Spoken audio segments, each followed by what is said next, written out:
And as co-host today, I'm very happy to have alongside me Solanke, who is Renaissance Capital's Frontier, Fintech and Financials Guru. Welcome to the panel, everyone. We'd like to kick off, please, with Attijariwafa, given the bank's very wide geographic footprint across North and West Africa. Good to see you again, Ismail. I'd like you to, if you look across all your markets, what are you seeing now on the ground? Where are you seeing the sharpest rebounds? And are there some economies which are still struggling a little bit in the rebound? And a second part to the question, has the pandemic changed your view at all on your business model going forward? Thank you. Thank you very much, Daniel. Thank you to Renaissance Capital for organizing this event, and hello, everyone. I think first we need to also remind everyone where we are, because if you look at our risk-weighted assets, they are distributed over 4 groups of countries. 71% is in Morocco, 50% of which is the bank, but then also a number of subsidiaries in all financial services activities, including insurance. Then 12% is in what we call North Africa and Mauritania. 12% is in West Africa, and 5% is in Central Africa. So in these countries, you can again classify them in 4 groups in how they behaved during the crisis and now after, I would say, the first hopes of an exit from the crisis. The first group would be Morocco and Tunisia. I group them because they have a similar positioning towards Europe. They have a lot of business, a relationship with Europe, a lot of tourism. They depend a lot on tourism, on FDI, and on travel. In these 2 countries, measures were relatively strict in terms of lockdown and also in terms of government intervention in supporting the economy through direct aids through also including government guarantees to give access to companies in order to save jobs, etc. Obviously, Morocco had more levers to pull than Tunisia, which was already in a more difficult macroeconomic situation. So in these 2 countries, we had a sharp contraction last year, and we are seeing now progressively a return to normal within the domestic market. So for instance, the activity in our branches, the commercial activity, the face-to-face activity with retail is doing well. Demand on loans on the corporate side are rather low because all those that qualified for government guaranteed loan have used them, and some of them still have a potential to use more of that in order to relaunch investment, and they're not even using those possibilities because they lack low risk taking and a wait and see posture with a potentially recessionist behavior of some of the actors, because most large companies are now cutting costs or have started already cutting costs last year. And so we could see a trickle down movement towards slowdown. Then you have another group, which is Egypt and West Africa. Even though they're not naturally linked, but they behaved approximately the same way. They continued growing last year despite a lower growth. They never had a very strict lockdown policy, and they are now enjoying a progressive pickup. I think it differs then a lot from country to country. So in Egypt, we've had services area a measure that was positive for the consumer, but very tough on financial services actors, with sharp decreases in interest rates, with also government banks issuing certificates of deposits at 15%, so off market, in effect moving 7 points of market share from private banks to public banks. And this is probably for macroeconomic or for monetary policy reasons. but they also had a holiday on all types of loans for a very prolonged period of time. Initially 6 months, that lasted 9 months. And so consumers have taken bad habits. Those who would pay are not paying. They can pay, but they're not paying anymore. So you need to jumpstart the pump in terms of behaviors. And then you have the last group, which is Central Africa. For the crisis, mostly from low oil prices, and the crisis made it even worse. Even though they were not severely hit by the crisis itself, or by the sanitary effects, it compounded the problems that were already pre-existing. Now, has it changed our view on our business model? Yes and no. Frankly, no sharp change, but an acceleration of a number of trends that we had initiated before. The first one, or I think we can even group all of them into one sentence. It's digital transformation financed by cost optimization and re-engineering. So we have started that already around 2005, putting the building blocks of the digital transformation into the architecture of an IT system that is largely a legacy, like all banks. Like our genes go back to the early 20th century. So we still have code that dates back to the 70s, for instance. So building the architecture and then progressively transforming not only the behavior of our customers, but also of our branches. So today in a branch, you have a fully digital facing application that groups all the relevant information with the right CRM, the push, etc. But then on the back end, you still have a lot of legacy systems. So we were already doing that, and it just accelerated that. So to give you figures, today, or at least at the end of 2020, 39% of our banking clients in Morocco were already active digitally, meaning they connected at least once in the previous months. But then all those that are active have a number of 13 connection per month. So very active, and we'll see that it moved up, it accelerated. 81% of the transactions that we offer on the digital channels today go through the digital channels. We leave the choice to clients, but then because of the crisis, those who had habits related to the branch have used and adopted for good the digital way to do it.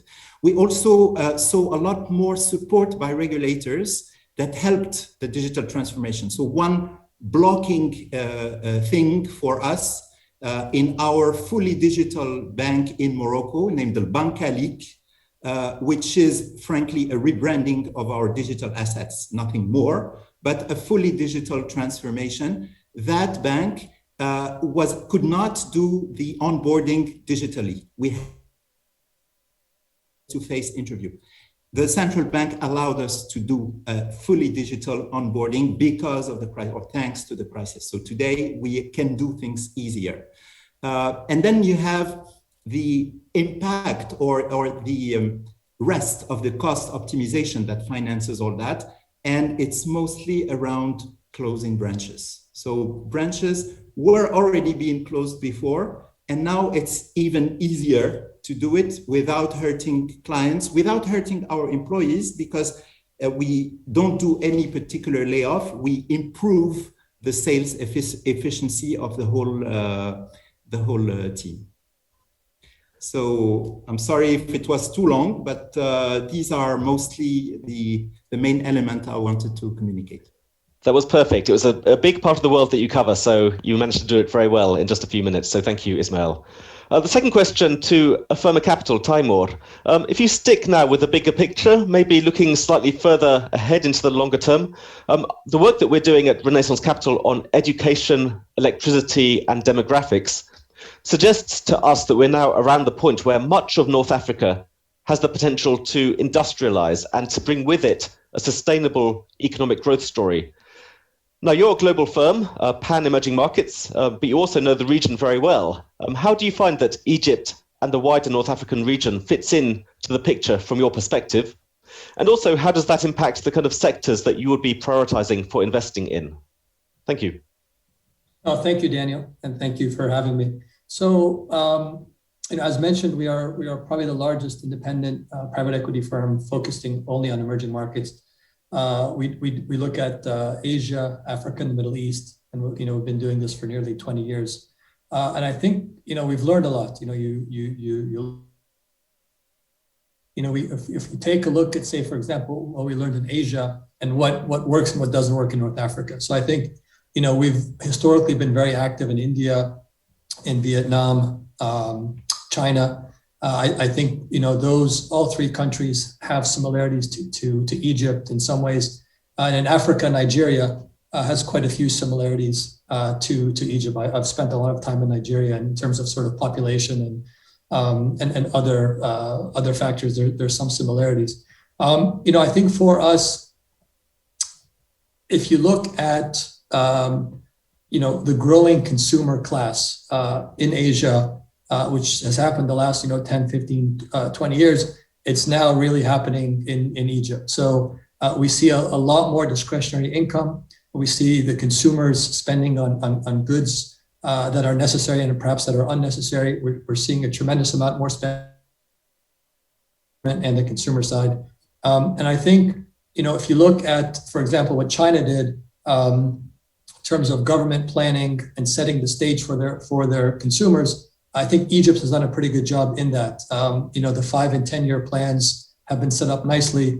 The FX environment in Egypt now is fantastic. They took a lot of pain 3-4 years ago.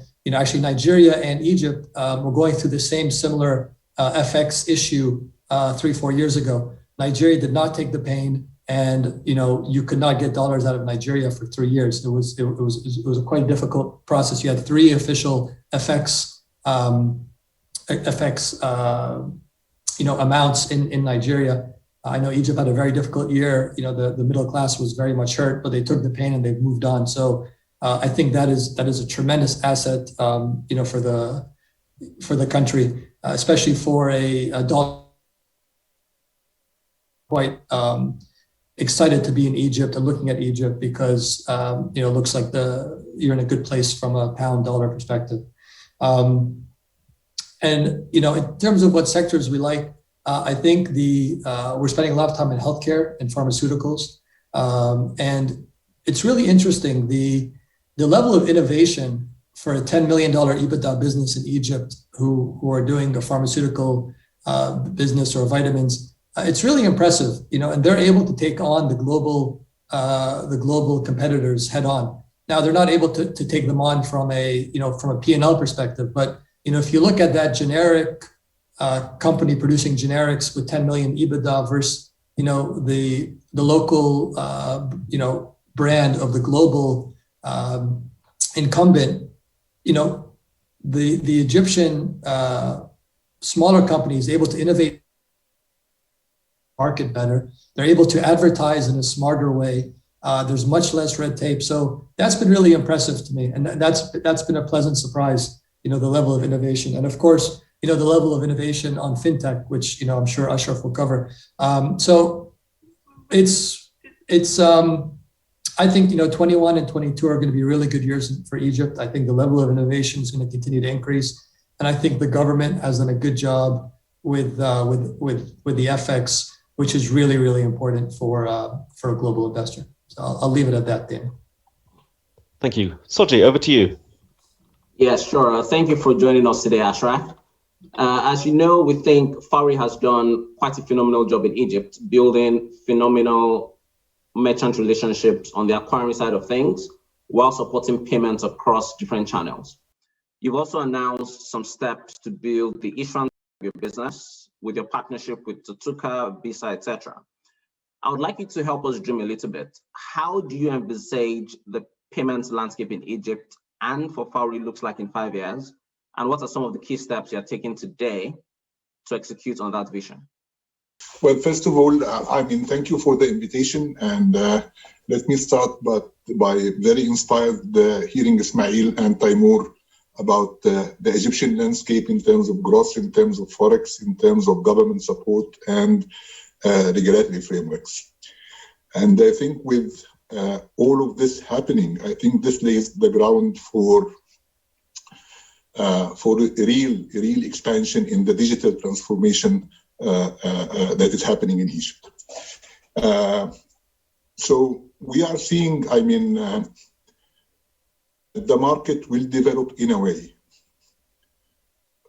where payment companies have to be part of the digital transformation that touches on the client side, on the consumer side, and on the enterprise or small business side. So we think that the more you are part of this digital transformation, the more payment will turn to be a commodity, and the more you will start to be part of the day-to-day transaction or lifestyle or business transactions that will happen in the future. So how would I envisage Fawry in the future? I would look to Fawry as a two-sided network platform that is connecting consumers to businesses, that is connecting small businesses to big businesses, okay? Consumers and small businesses to banks. We think that those three areas are of real importance. Let me a little bit further elaborate on that. So from a consumer perspective, the more you can act as a platform that will bring services to the consumer on their mobile and give the consumer the choice to select from different services, whether this is an in-app commerce, financial services, and the rest, the more you will be part of the daily lifestyle of the consumer. And this is very important. And it is not about automation, it is about engagement. So coupling that with promotions, offers, things that would invite the consumer to be more engaged with your platform would really be the place that you want to be there. So the idea of being on the consumer is buying, or the consumer is lending, or the consumer is saving, or the consumer is enjoying an offer is key to the strategy of Fawry. You can replicate exactly the same model when you speak about the two-sided networks of small businesses to large enterprises. And we have been working on that, since probably 3 or 4 years. And we are focusing now on supply chain between retailers and FMCG companies that will develop with time. But the whole idea that you are actually helping enterprises, big like FMCG companies, selling more, managing better their cash, selling more efficiently, using their promos to reach directly to the consumers. All of this stuff is important to their growth and to their understanding of the market. On the other side, from a merchant perspective, lending those merchants, tying the lending to supplier invoices, upgrading their point of sale solutions, all of these activities actually is taking you to be part of the real life of the merchant. So this B2B platform, again, many to smaller amount of enterprises, is something that we think is key to the future. The last thing is connecting banks to consumers or to SMEs to create a commercially sustainable model that would enable banks to reach out, better utilize their assets, have more data for them to take decisions, I think is key, because we all realize that banks are good and perfect at managing the assets and the liabilities, and they need a complementary effort from companies that have a last mile presence and have a technology that is integrated into the bank to expand the offering. It is not a competition anymore, as long as we are all willing to share the data. So the idea of, is it my customer or the bank customer or the bank customer or I think this will vanish with time. We have to share the data for the benefit of growing the business. And this is what will matter across all stakeholders. So I mean, from those three perspectives, I think this is where we are going. And as I said before, we are very optimistic about the government, the regulation, activities that are taking place. COVID has accelerated everything, okay? It did not change what would have happened in 2 or 3 years, but it accelerated everybody. Everybody was on his toes now to go more digital, to make things. By that, I hope I have managed to answer your question. No, I think that was an excellent response, Ashraf. Thank you for that. But I want to come back to you, Ismail. So sticking to the theme, coming from Ashraf's response. So one of the key developments during the pandemic was the rapid shift from cash to alternative digital channels, and you addressed some of this in your opening comments. Can you tell us a little more about the digital initiatives you've launched since the pandemic? And more importantly, how Attijariwafa operates with financial technology companies in Morocco, or even across some of the other countries? Sure. Well, I think there are two opposing trends that happened in Morocco, curiously. Wherever, I would say, clients had already access to the financial system and had the option to use one or the other channel. As I explained, they started adopting more the electronic channel, giving the right incentive and the right, I would say, signal to banks to continue investing and launching additional services. So these services are mostly around payment, just like Ashraf said, because this is the day-to-day needs of clients. But they are also around buying new products from the bank. So subscribing to a new prepaid card that you receive at home for your children, for instance, or being pre-qualified for a loan based on the data that we already have and on the scoring abilities of our subsidiary, Wafa Salaf. We work a lot with our subsidiaries as subcontractors. So in the area, for instance, of rapid transfer of cash, and also of cash payments of bills, we have a subsidiary, fully owned subsidiary named Wafa Cash. And so a lot more, I would say, interrelationships with our subsidiaries, offering more services to our bank clients. But then the opposing signal came from the government, because we had a very strict lockdown and the informal sector suffered tremendously. A lot of people depend on their day's labor on the streets in order to bring food to their table. So what happened in Morocco is, I think, unique. I don't know if it happened anywhere else in the world.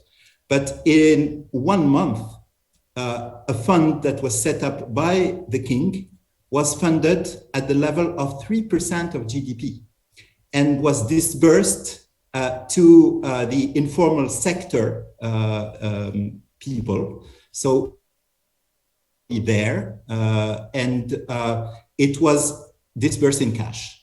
So when you look at just cash in circulation in Morocco, we were already twice the level, the average level in the rest of the world. So 20% of GDP. This is the amount of cash in circulation in the annual report of the central bank. So we were at 20%. We ended the lockdown period at 23%, and it hasn't come down since then. So two opposing trends: more cash in circulation, but also more adoption of electronic channels within the formal sector. Now, a lot of that was already initiated before the crisis, as I said. To give you an example, those 39% of clients that are digitally active were 33% 1 year before. So not a huge leap. 1% of transactions that go in the digital channel were 78% a year before. But then there was another thing, is that mobile money was already fully regulated, and the infrastructure was there. The licenses were given to players. Some of them are mobile carriers. Others are independent, including our own subsidiary, Wafa Cash. So we already had acquired clients. So 1.5 million clients have a mobile money wallet on their phones. But we continue to see a lot of resistance by businesses, by merchants, to acquire that mobile money. Why? Mostly for fiscal reasons. So what we saw there too is that already equipped with traditional card POS have accepted mobile money easily because the main acquirer, there are 3 acquirers in Morocco, but one of them has 98% market share, which is co-owned by all the banks. That main acquirer converted its technology in order to accept mobile money. So again, we end up with a situation where the informal sector continues to prefer cash, and where the formal sector now offers different possibilities, both on mobile payment and on card payment. On card payment, it has accelerated significantly e-commerce, which then was just a choice by the consumers. And it has hit significantly payment by international cards because we had less international visitors during the year. Major in terms of change. Maybe one slight advantage or innovation, which is the generation of contactless payment. So most POS, there are 55,000 POS terminals in Morocco. Most of them now also accept contactless payment, so it makes the transaction a little bit easier. I would say if I were to mention one new trend, it's the conversions that Ashraf talked about between bank payments and mobile money. So most banks, at least us, we developed applications that allow any bank account owner to use that application in order to pay a merchant, an acquirer of mobile money, and vice versa. You can send directly or you can accept through your mobile money acceptance terminal, money that goes directly to your bank account if you're a merchant with a bank account. So this link has been made possible and is available to all players.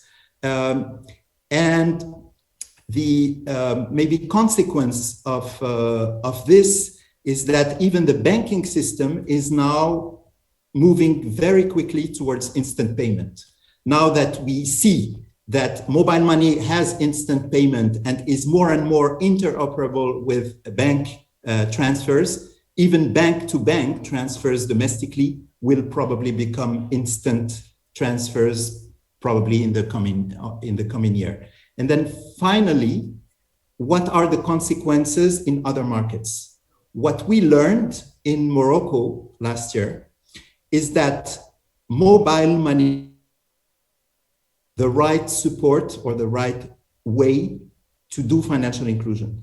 So far, our subsidiary Wafa Cash was using more an agency banking model, using our banking license in order to do the full KYC, etc., and open a bank account, but simplified and cheaper for the poorest part of the population. Now they can do without that. They can have just a mobile money account, and then on top of that, add additional products that our other subsidiaries manufacture. So consumer loans based on data and scoring related to payment data, etc. So we have now a toolbox that is of very high value in other markets, especially in sub-Saharan Africa, where we think we can give alternatives to clients. And there we face significant from mobile operators. So probably the model will be more around partnerships than full competition like we see in Morocco. Okay, that was, thank you for that really insightful response, Ismail. A lot of data, a lot of really good points. I just have one very last follow-up question on this theme for Ashraf. So there have been quite a number of regulatory developments in Egypt over the past year, which you mentioned earlier on as well. More recent announcements include allowing wallet and bank account interoperability and allowing wallet users to borrow and save in real time. There are also expectations that Egypt will launch a real-time payments platform sometime this year, likely similar to India's UPI or Nigeria's NIBS. What do these developments mean for Fawry and the banks? You're on mute. I'm on mute. But anyhow, I mean, I think I will start with the last part of your comment, which is the instant payment network. It is in pilot now. When I say in pilot, it means that it is actually being transacting in pilot, and this would allow payments to happen from any account to any account nationwide, or from any account to any wallet nationwide. Other regulations, I mean, when you look at financial inclusion and you look at attracting the informal sector into the formal sector, okay, sometimes we are, we are biased towards account opening, okay? And we think that if there is a prepaid card or a wallet, this means that those sectors have been included. But the reality is, and the more you go towards the bottom of the pyramid, okay, what they need is not an electronic payment. What they need is finance. What they need is saving. What they need is insurance. What are real financial services, okay? So I'm assuming that actually what will happen with the three things that have been regulated, which is online saving, online lending, and instant transfer of money. This will cover a huge need of many people and will overcome the legacy systems that is actually preventing inclusion of the informal sector. So I would not like to say that the informal sector is not included only because they are afraid of fiscal data. This might be part of the story, but I think they don't accept to receive their money 3 days later. They are not integrated into their suppliers.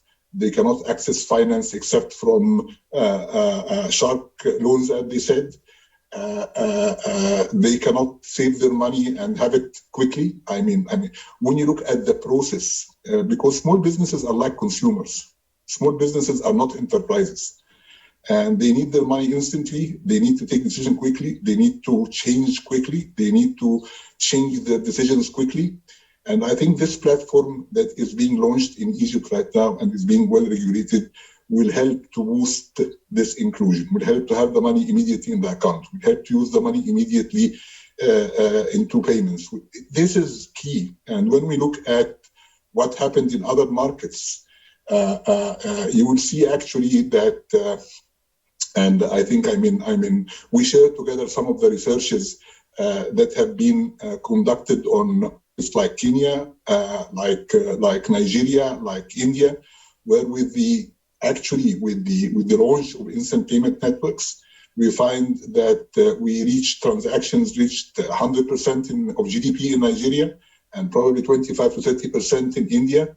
And for the first time, electronic payments have surpassed the ATM withdrawals, cash out. So I think it is coming. People are a little bit in a hurry. And I think the most important thing is to make sure that the use cases are developing value. And I'm challenging, the Egyptian ecosystem by saying, who benefit should pay for the transaction. And what I'm trying to say is that I think it is reversed right now. Because, if you enable online acceptance as smaller merchants, the beneficiaries are not smaller merchants. The beneficiaries are large enterprises. The beneficiaries are banks, are central banks, because the money will stay in the system. So no more printing of cash, low cost of capital to banks, more efficient cash management to big enterprises. And then you ask the small merchant to pay for that. This does not make sense. I mean, it doesn't make sense.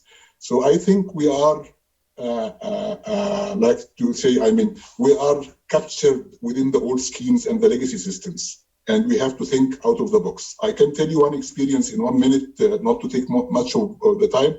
I was in Sudan 7 months or 8 months ago, okay? And I found that electronic payments in Sudan has surpassed everything. And this is something very unusual to find in Sudan because the infrastructure is weak, everything is weak, okay? But you know what? What was the reason? They could not print cash. So there was an actual issue with printing cash. So cash was not available. So banks paid to merchants to accept electronically so that they can make the money movement between the stakeholders.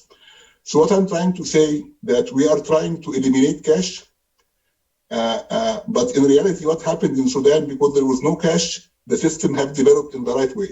So if this is the objective, why not start from the objective? I mean, and make the system encouraged to do the same. So, I mean, those are some things I think change will happen. I think people would think differently. And I'm very optimistic about the future. Thank you very much, Ashraf. I like your leapfrogging suggestions about how Egypt should approach, payments going forward. I'm going to hand over back to Dan now. Thanks very much, Ashraf. If we go back now to Taimoor, if we look at your portfolio at Affirma Capital, you're invested in the region, and you have been invested in the region in the past as well. But I think, perhaps at the moment it's slightly light now versus the rest of the world. If you look at the overall portfolio, is that a fair assessment? Is that reflecting what you're finding now on the ground in terms of the investment opportunities in the region, or you're now starting to see a decent stream of potential investments coming through, coming across your table? That's the first part. And the second part is more about the kind of private equity ecosystem. How are you finding it? Is it working well enough in terms of financing small companies in the region? Is there enough risk capital available? What would you need to get a greater number of companies coming across as potential investment candidates? Thank you, Daniel. On the first question, we took the opportunity to sell a couple of companies very successfully, and so that was part of it. I think the second part was, we're a global firm, so sort of best deal wins. And if India had a fantastic macro, the last 3-4 years, and we did quite a bit of India, both investing and exiting. And same with Korea, same with some other markets. But as I said, I do think 21 and 22 will be really good years for North Africa. In terms of sort of, I guess, Egypt and what needs to happen to do more things. I think there are 80% of the PE problems in Egypt are the same for all emerging markets. So once a group decides to bring in a private equity investor, they have decided that they'll likely bring a Big Four accounting firm. They'll bring in a new CFO. They will fix all their tax issues. All of that type of work, they've decided mentally they will do that. And I think that is happening in Egypt. I think you find a lot of people who understand private equity, and they're very open to have those conversations versus, say, 15 years ago when you were really educating people on the market. So I think the knowledge is there, and the impetus to do something is there. I think there's probably two issues that are also similar to EM, but I would say Egypt would need to sort of work on them. I think one is exits, specifically in the IPO market. If you look at the exits now in Egypt, PE to PE exits are happening, which is great. You have large groups to strategics happening, which is great. What's surprising is you aren't seeing as many IPOs, which is surprising because actually, if you look historically, the Egyptian stock exchange was actually quite a liquid market, a decent amount of institutional investors. But the last year or two, for whatever reason, quite slow. So I think, you need that to pick up. I'm not sure how that can be improved. But I think if that improves, the exits on the public side, because you already have the exits happening on the strategic side, I think people will have a lot more comfort to come in. I think the second big issue in Egypt is sources of funding. We see a lot of companies that have got to $2, $3, $4, $5 million of EBITDA, which in Egypt is a hard thing to do. Once you go from 5 million to 20 million in EBITDA, that should be pretty smooth in other markets. In Egypt, it's quite challenging because they can't find the funding. So these SMEs are having a really hard time finding funding. The big banks are not there. They don't want to really support a $5 million EBITDA business. So can MES funds step in? Can governments start providing a lot more financing to that? In Europe, Europe has many of these SME type funds set up, which have been quite successful. Because the shame of it is that company that did the 5 million of EBITDA, that's the hard part. It's actually harder to get to 5 million than it is to 20. But to get to 20, they need funding. And if they can get to, say, another 5, 10, then people like us will come in. If it stays under 5 million, it's too much work for people like us. So, we are looking for bigger transactions. So, we see a lot of companies that have had to take on very, very expensive financing. And we're surprised, because we think that they're very good companies, but, big banks are too busy with their large clients. And they're a bit in no man's land. So I think that'll be the second thing, I think, trying to set up pools of capital for these SMEs that have shown success, and they could be your next country and regional champions. Thanks very much. That's very helpful. Soji. Let me know if you can hear me clearly. Can you hear me? Okay, super. All right, so my next set of questions will focus on M&A and international expansion. So let me start with you, Ismail. Attijariwafa now operates in 15 countries across Africa and the GCC region. There have also been recent Bloomberg reports about your potential expansion plans in Nigeria. Can you talk us through how you think about your international businesses, M&A, and possible plans for Nigeria? Sure.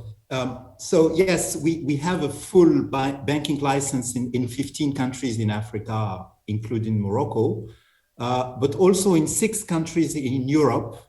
And we have rep offices elsewhere in the UAE, in Saudi.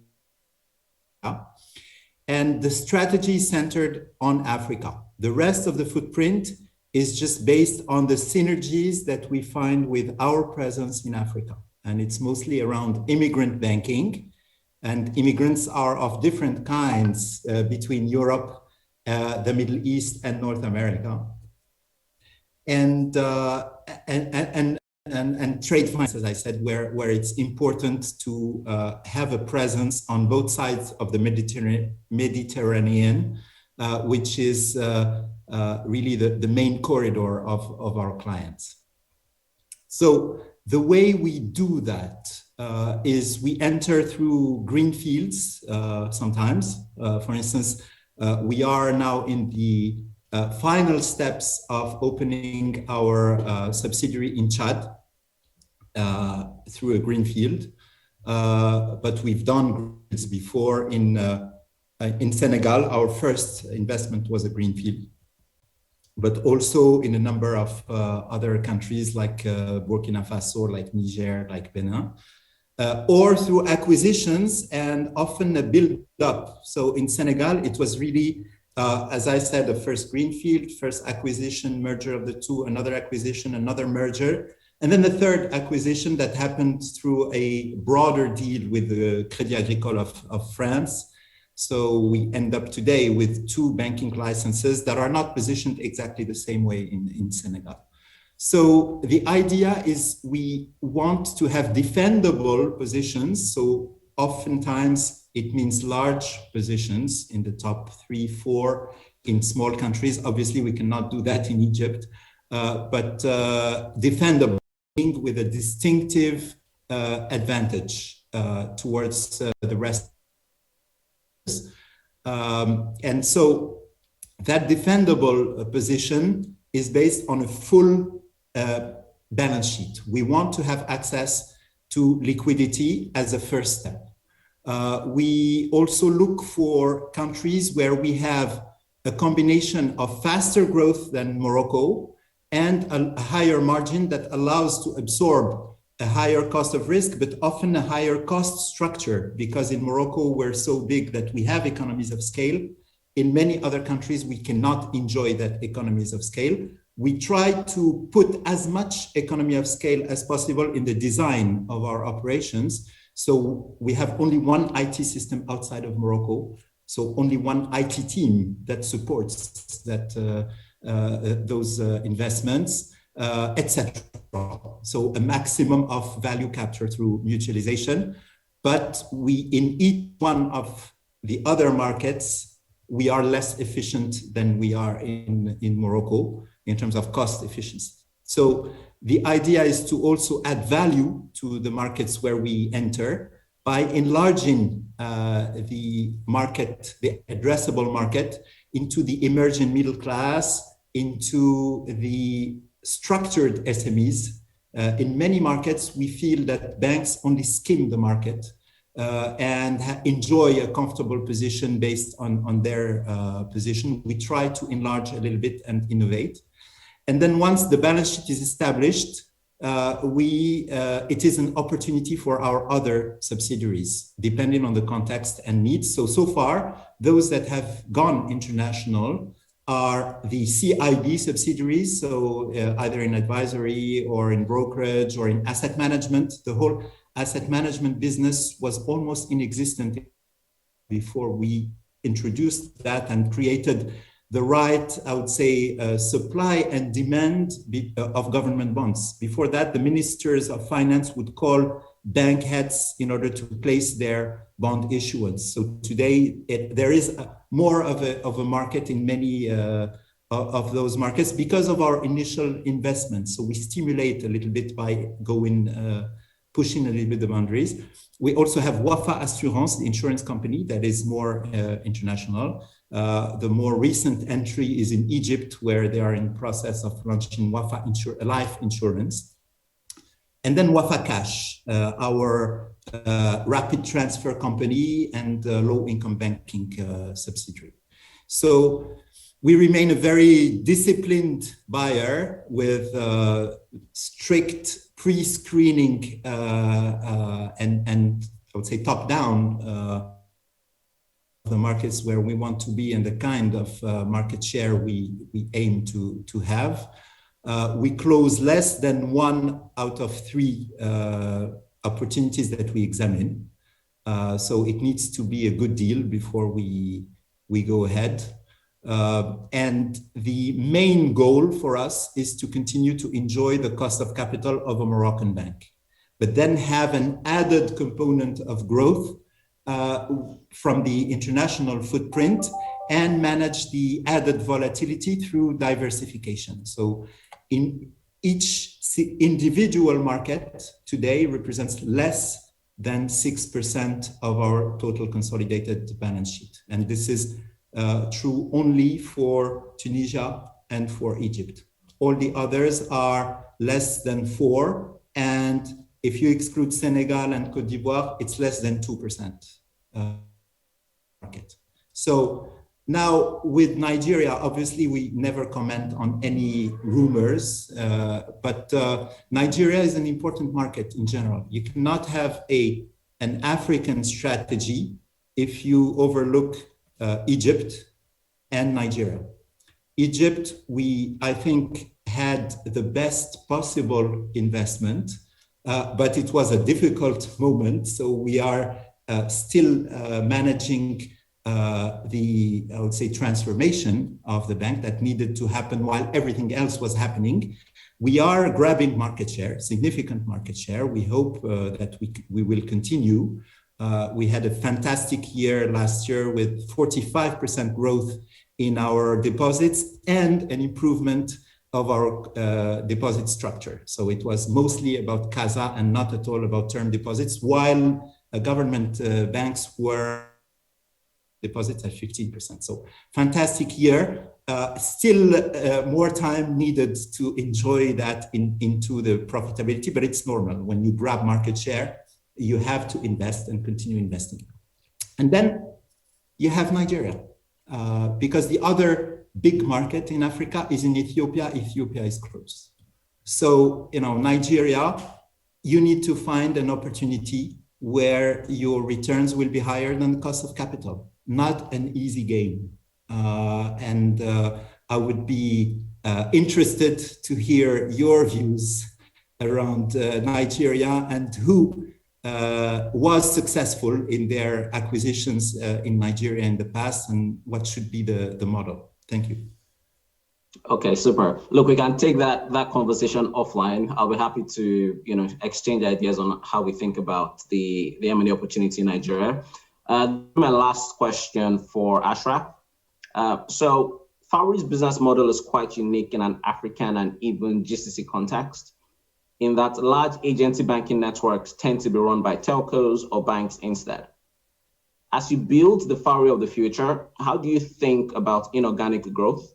And if so, what are the key characteristics you will be looking for either in Egypt, Morocco, or even internationally?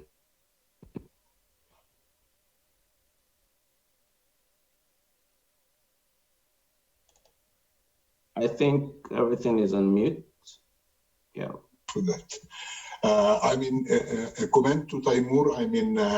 The Central Bank of Egypt, I don't have the exact figure, but mandated that 25% at least of the portfolio should be to SMEs. So I think there is a clear mandate, and I think they will put more pressure on banks to go more towards the SMEs. This is just a comment. But coming back to your question about Fawry expansion into other markets, I don't think as we stand we are in the appetite of actually acquiring companies as such. Okay, but we do have the appetite of expanding in other markets with the technology through partnerships with other players. So we have our Fawry digital platform, and our Fawry digital platform is a composite platform that includes omni-channel acceptance, that includes pay now, buy now, pay later, that includes loyalty and offers, that includes building an e-store, that includes an e-commerce gateway. And we think that this unique integrated platform is something that can help us go to other markets. And for markets that would need our aggregation capability and all the stuff, okay, we are partnering with local partners that are leveraging our technology as well. And we're going to announce 2 countries in the near future that have accepted this model. But we are very careful that we should extend our reach without jeopardizing our focus and with maximizing our operating leverage by using the technology more than using the people and the capital investment and all the stuff.